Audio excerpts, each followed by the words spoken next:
ग्रामीण संवाद,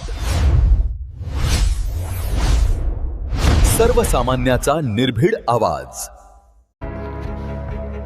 देवणी पंचायत समितीला नवे नेतृत्व। अंकिता सुशांत पाटील सभापती, बाळासाहेब माधवराव पाटील उपसभापती बिनविरोध।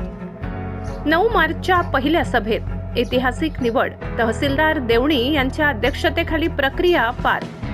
देवणी पंचायत समितीच्या सभापती आणि उपसभापती पदाच्या निवडीसाठी सोमवार दिनांक 9 मार्च रोजी देवणी येथील पंचायत समिती सभागृहात नवनिर्वाचित सदस्यांची पहिली सभा उत्साहपूर्ण वातावरणात पार पडली। या सभेत सभापती पदासाठी अंकिता सुशांत पाटील यांची तर उपसभापती पदासाठी बाळासाहेब माधवराव पाटील यांची बिनविरोध निवड जाहीर करण्यात आली। या निवडीमुळे देवणी पंचायत समितीला नव्या नेतृत्वाची दिशा मिळाली। स्थानिक राजकारणात या निवडीची चर्चा रंगली आहे। माननीय जिल्हाधिकारी लातूर यांच्या आदेशानुसार पंचायत समिती देवणीच्या सभापती व उपसभापती पदाच्या निवडीसाठी पहिल्या सभेची तारीख 9 मार्च 2026 निश्चित करण्यात आली होती।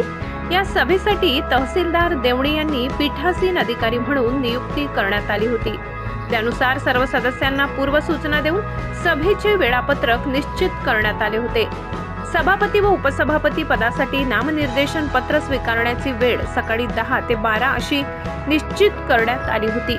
या कालावधीत सभापती पदासाठी अंकिता सुशांत पाटील यांचे नामनिर्देशन पत्र महादेवी शंकर पाटोळे यांच्या सूचनेवरून दाखल करण्यात आले, तर उपसभापती पदासाठी बाळासाहेब माधवराव पाटील यांचे नामनिर्देशन पत्र अश्विनी सुनील हुंचनाळे यांच्या सूचनेवरून सादर करण्यात आले।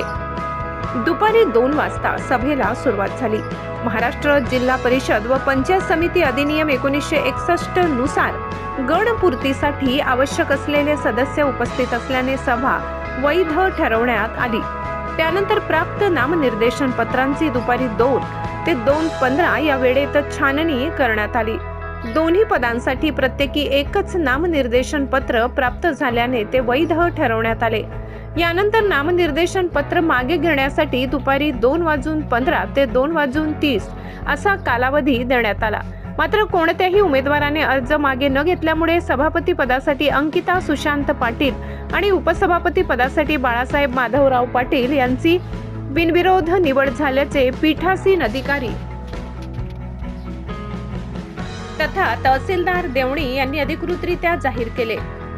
ग्रामीण भागातील प्रत्येक महत्त्वाच्या घडामोडी सर्वप्रथम पाहण्यासाठी पाहत रहा ग्रामीण संवाद, सर्वसामान्यांचा निर्भीड आवाज। चॅनलला सबस्क्राइब करा आणि अपडेट्ससाठी बेल आयकॉन दाबायला विसरू नका। धन्यवाद। देवणी प्रतिनिधी लक्ष्मण रणदिवे।